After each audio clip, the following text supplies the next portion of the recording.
ASMR. And this is my first post on YouTube.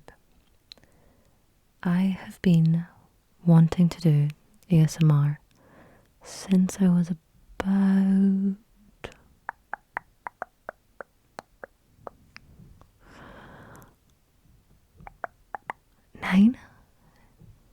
9 or maybe 10, I'm not too sure. I have been watching it for as long as I can remember. My favourite style of ASMR is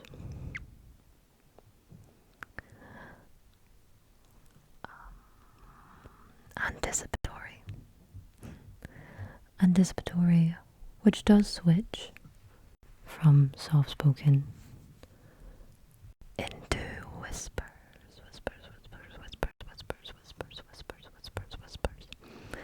And as you can tell by the mountain in front of me, I love books. These are actually the ones. And that is my cat. You may hear him from time to time roaming around. And if it cuts, it's probably because he's trying to climb onto the setup that I have weirdly done here.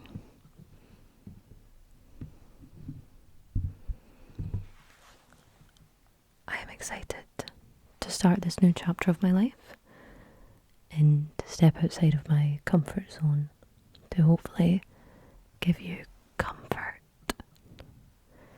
The first book that I will be reading some parts of will be She Must Be Mad. Excuse that. I'm still trying to get the hang of finding a setup, I guess, that works within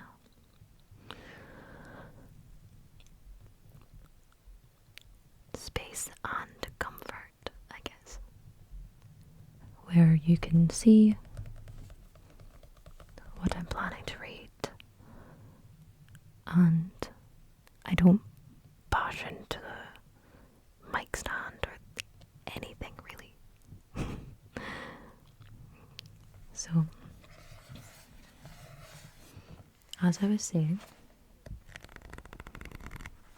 we will be reading parts, or in this case, poems.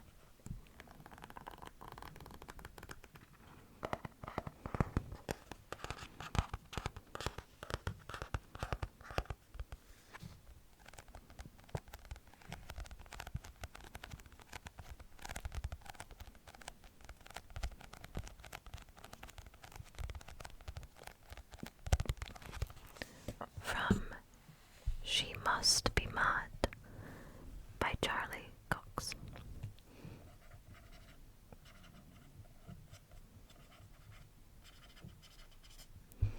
She must be mad.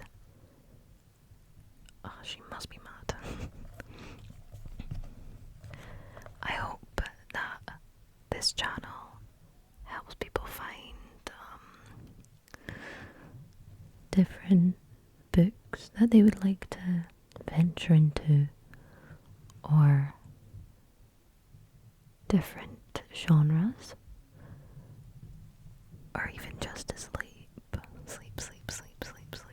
or relax, or study, or clean. ASMR can help you do a variety of things.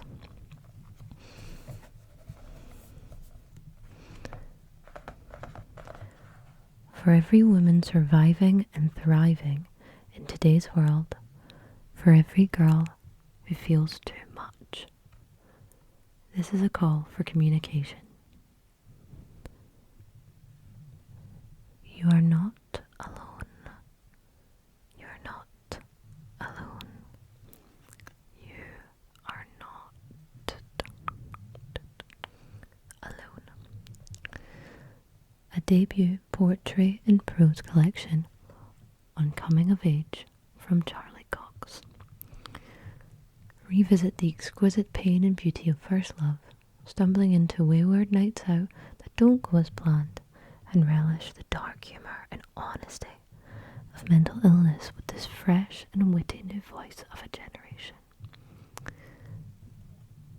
Charley's poetry really encapsulates what it is to be a young woman, all the tensions and anxieties and new discoveries.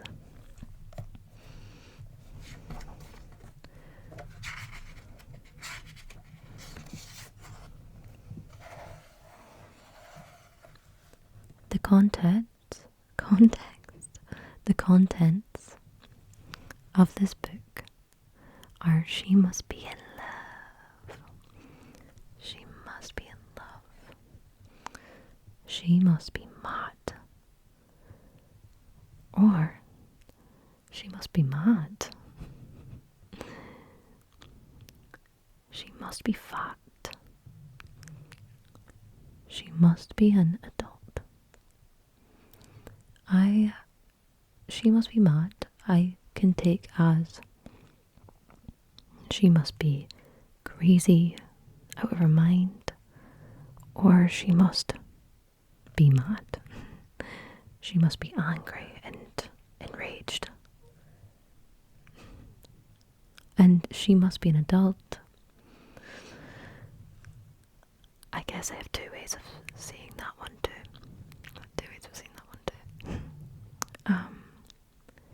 Because it could be she must be an adult in this situation and grow up, or it's her actions show that she's an adult. So it's like, wow, she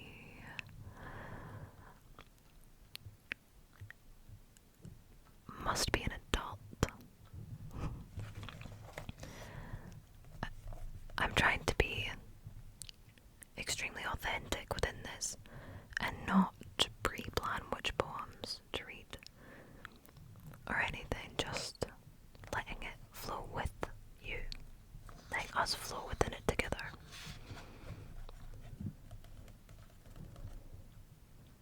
She must, sorry, the first page here of our Lord Saviour Britney Spears. I'm not a girl, not yet a woman. And there is something truly quite almighty in that in between. Either that or I must just be mad. I'm going to read a poem or two from each section, or maybe just one. And we will discover them together. I'm going to have a flick through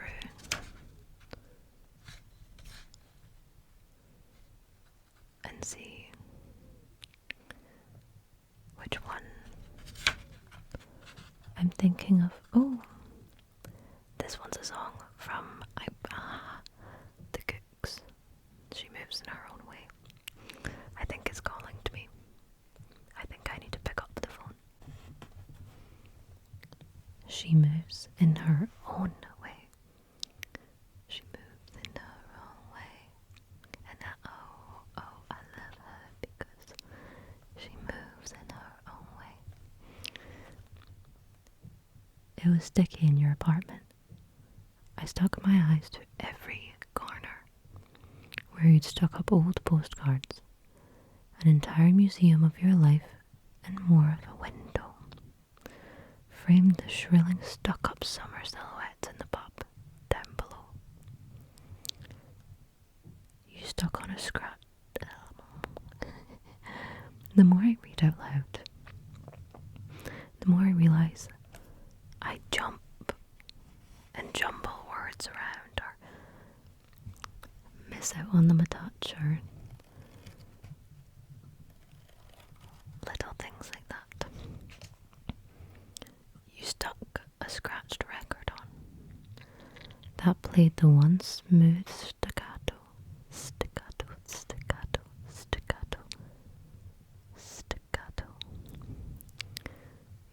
me a glass of wine. That slipped sticky to my sides. That slipped your fingers across my thighs. I felt stuck. This time I promised myself I wasn't giving up. You said stick around, and I cleared off the dark, sediment red wine muck from my lips and kissed you in a way that begged me to reverse ownership. But instead it sellotaped my wrists together tight around your hips, whilst my internal monologue screamed. You're hopeless at this. You don't want to do this. You always do this. You don't have to be this person. You don't have to quench your thirst on him. Tell your body its anxiety isn't a passion to burst on him. Don't try and fill the void with empty consumption. This moment in time that you'll lie and say was sweet seduction was another episode of you orchestrating a personality reduction into a girl you have no business being. No pleasing being. Stop teasing feeling from an inner drought that only dried to be the way because you gave all your kindness out. Hello Bernice, he's coming. Instead of spending it, sorry. I'll go back. Because you gave all your kindness out instead of spending it on yourself. I stop as your eyes unstuck from mine. You swig from the bottle of wine. And I muster up the courage to say, I don't want to be just tonight. I've said it before and let it be denied. You laugh with a cocksure sigh and hit me with another line like, why can't you just be a girl for a good time? And it's the just that juts.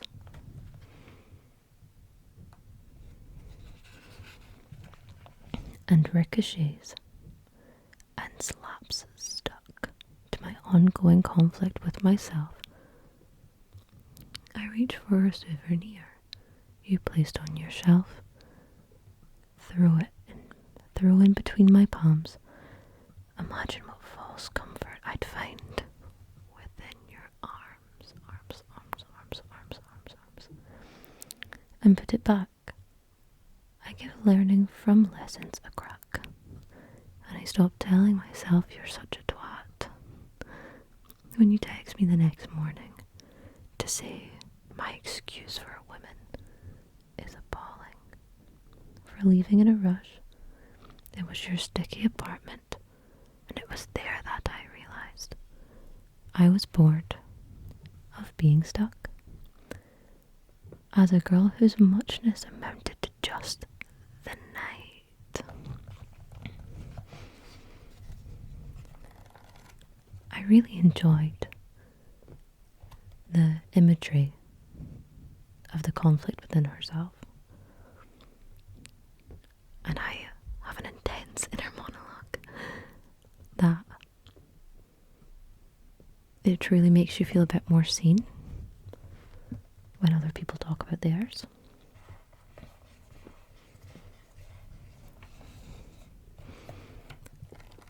What's next,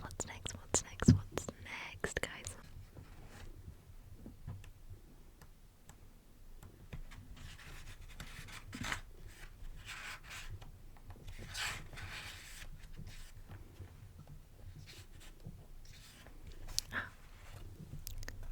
She must be mad. On to the next section. Oh. Well, she must be mad. The poem. They called me many things in many places, all well intentioned. adjectives, then descriptors, ushering packets of pills and tails from other strong victors. Sympathetic thighs, sympathetic sighs, and brushed smiles, with trying advice to dissolve difficult, enmeshed vices. They all say things would get better, to treat this thing as a workable quirk and not an evil personality vendetta. Personal personality vendetta. That I had in for myself. Try loving yourself. And when you do tell others how the journey you've been on is another girl's now. Another kid just like you, pressing their brain, shouting, ow. The honesty will hurt a bit. It might make you sad, but ignite a spark that burns brighter than all of the times you heard, she must be mad. Ignite a spark that burns brighter than all of the hurt to smile. Yeah, I guess I am. But it isn't all bad.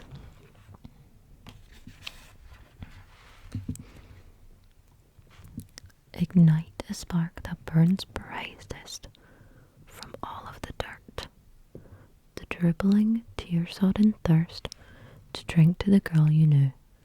She must be mad, but my God, she's brave too.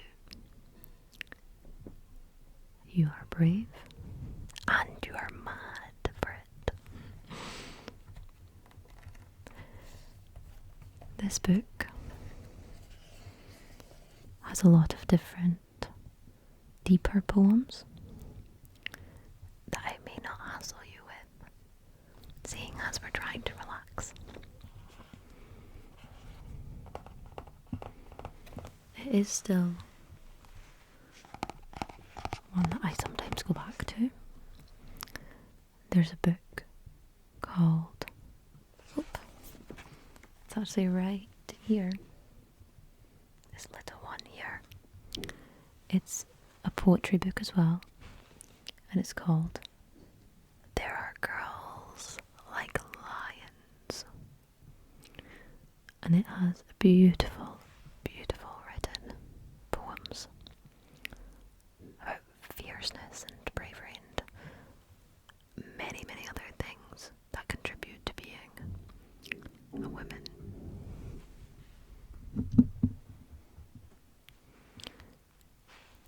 Many apologies.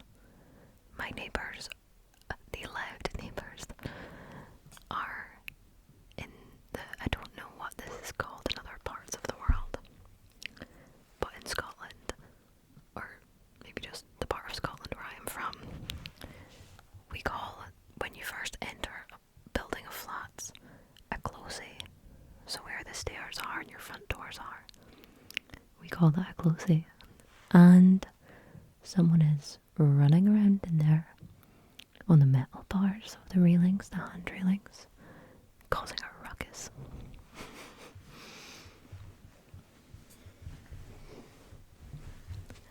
But as I was saying, this little book right here, wedged in between, is called There Are Girls Like Lions, and it is just a beautiful compilation of many different poems and beautiful things. And it is one that sometimes if you're feeling down, these poetry books are good for a quick read of maybe understanding or recognition, or a little bit of fuel to your fire, to your madness of, you know what, yeah, I will be myself and I will feel my emotions, and I'm not afraid anymore to allow people to see that part of me.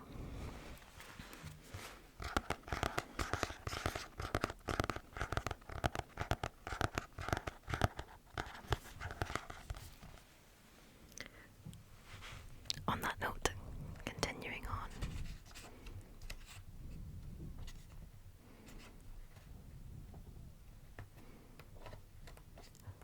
This whole section may be a little bit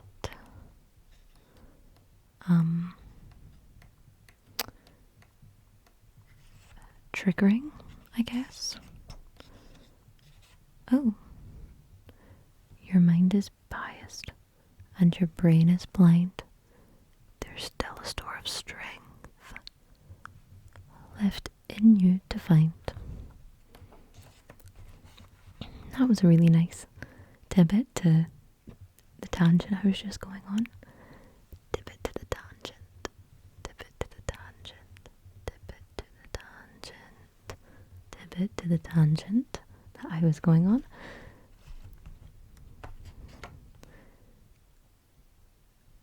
Because there is a store of strength left in you to find. I will try and find one that hopefully isn't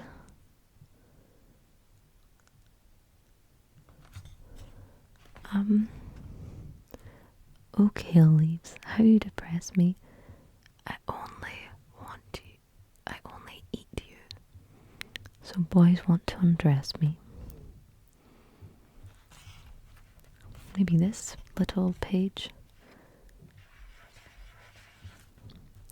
is a nice, small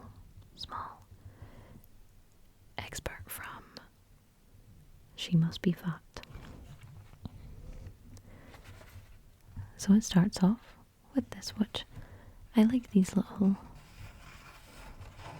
moments of just handwriting and just how she must feel in the moment as she writes it down. So we'll start from the start. Oh, kale leaves, how you depress me. I only eat you so that boys wanted to undress me. Kale reprised 2 years later. I've been eating a lot of chips to fill out the dips in my hips that your fingers used to press. Nothing but a starving urge to spill out of the silhouette you once undressed. It's good to see the growth between what 2 years can feel like. It can fill up women with hope. And the last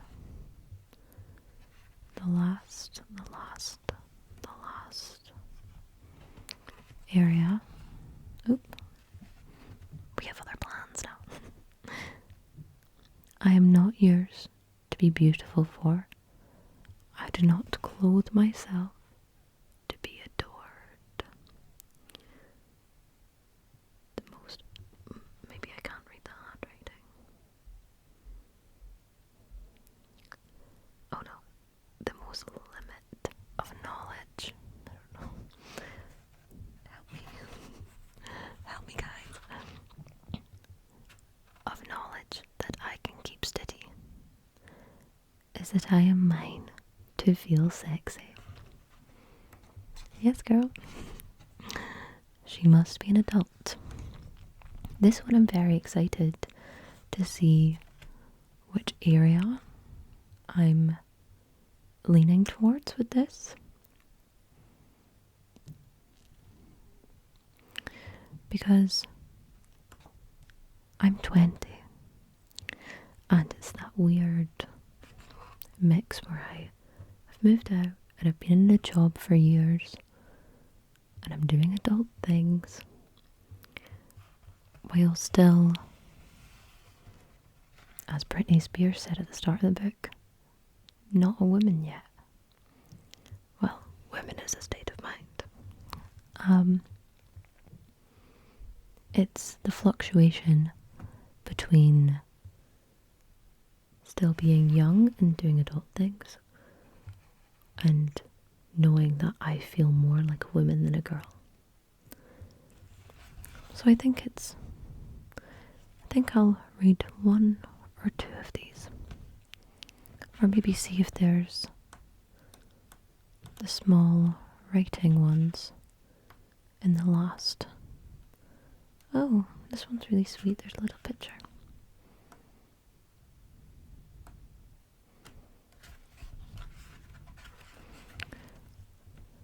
Too young.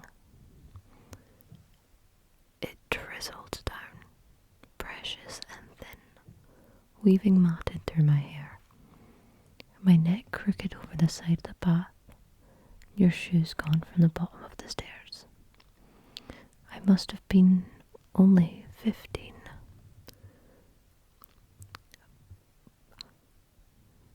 But the nausea was centuries old. My nose plugged with the scent of your cheap aftershave, the shower head spitting out cold. I no longer said you tasted like love, and my hips were the wrong size of wide.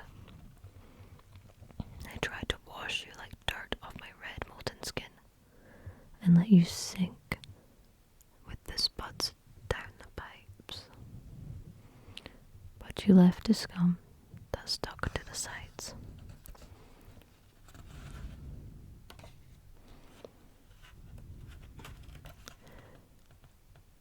They came out, and I stayed in.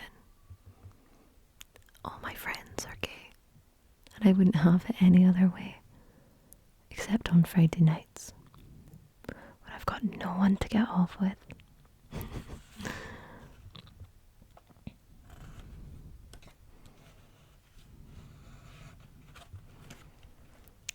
The first word of this one, I will re-find it, don't worry.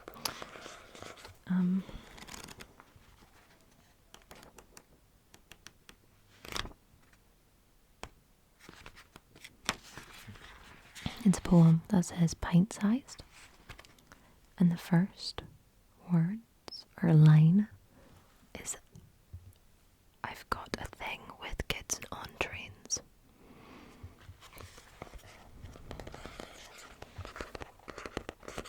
And I'm not sure if anyone knows of Loyal Carner, but he has a song called Ottolenghi. I think that's how you pronounce it anyways. And the first verse, which I may recite to you as poetry just now, is one of my favourite verses I think I've ever heard. It creates such a beautiful imagery of what it's like to people watch and to see the inquisitive minds of young kids. And it goes like this. I was sat up on a train, staring out the window at the rain. I heard this little lady must have felt the pain. Ask her mum if the blazing sun would ever shine again. I felt ashamed, felt the same. Not her mother though. She started to laugh and got her son involved. Mentioned the past like a running joke, and told her without all the rain, there's no stunting growth. It's a great way to explain to a child that without the bad times, there would be no light and no lessons to learn from. That one holds a very special place in my heart.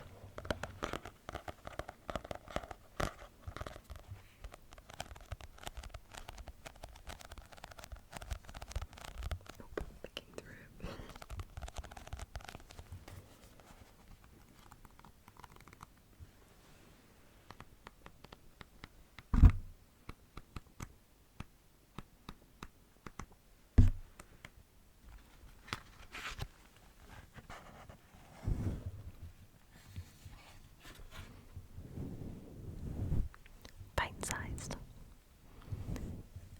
got this thing with kids on trains. I sit there mesmerised, watching the silhouettes of flashing landscapes reflect like magic in their eyes, watching their tiny bodies perform pint-sized attempts at behaving, swaying with each stop. I'd quite like to swap, because I can't remember anyone anymore of how it felt to take up such little space, and for that to be a good thing. For learning and naivety, grabbing hands in misused words. To be a sweet thing, how it felt to be a glaring, honest thing. I wish back then I would have taken note. Could have scraped together all the statements I didn't know how to sugarcoat and kept them in my armour. Kept their tangy sour taste and smile at them with the same charm a new little girl now has. With my old grabbing hands, I want to shake her to realise that her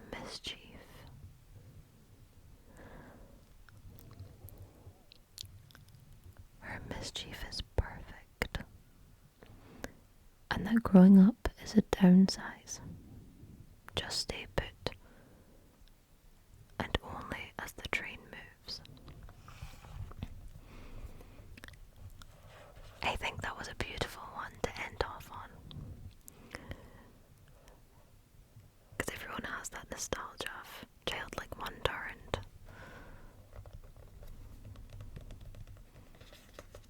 and wishing the best for other kids around them,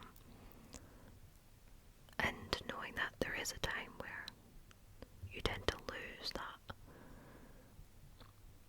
certain sparkle of curiosity or imagination.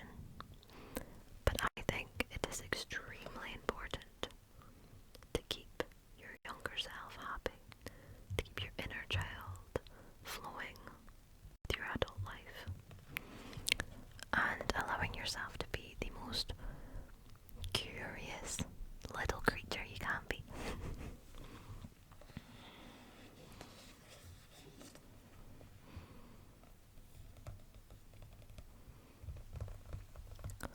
Well,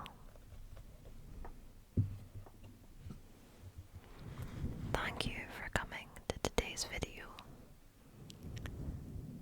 I hope you guys enjoyed.